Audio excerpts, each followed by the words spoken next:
About every 15 to 20 years, we have another crisis. We call them panics. We have different names for them. For 140 years, the pattern is just unmistakable.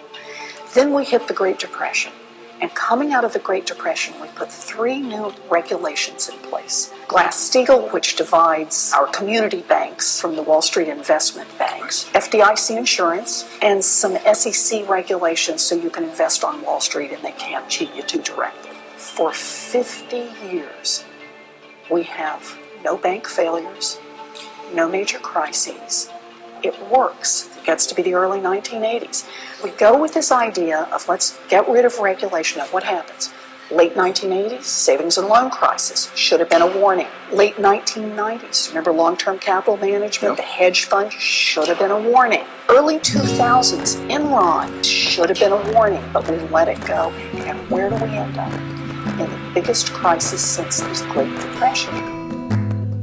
Just to give you some background here, as you know, these protesters had basically been camping out at Frank Ogawa Plaza for about 2 weeks, and then very early this morning, police swooped in, arrested dozens of people, and essentially tore that camp down. So what you have now is a standoff with police. Let's try and set up that explosion here about what happened just a couple of minutes ago. We're going to roll the videotape, and you can see what happened as there was a large crowd, and then police. Watch what happens here. There you go, some kind of flashbang canisters, and you see the crowd dispersing very quickly. Earlier in the evening, police had actually fired some rubber bullets and thrown more of these flash canisters into the crowd. There have been some arrests. There may also have been some injuries. You see there one of the protesters throwing that smoke canister back at police. We have Jana Katsuyama, who is right in the middle of all of this. Jana, what can you see from where you are right now? Well, Frank, I'm just a block away from 14th and Broadway, and we were right in the outskirts of the crowd when the police shot the tear gas. You could see the flares. It almost looked like a firecracker and made that kind of pop.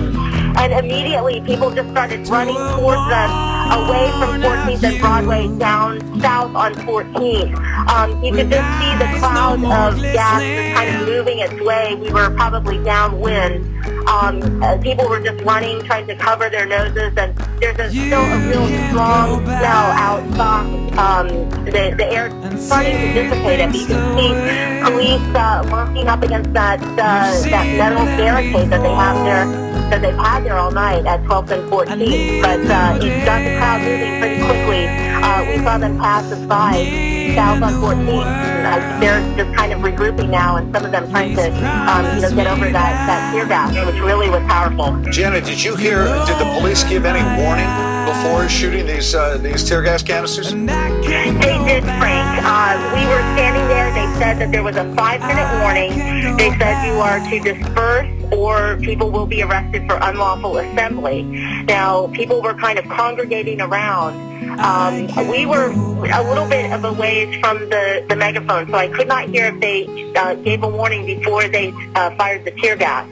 But there certainly was a warning to disperse before that happened. So what is happening now? Do you get a sense that these protesters are going to essentially regroup and come back to that area?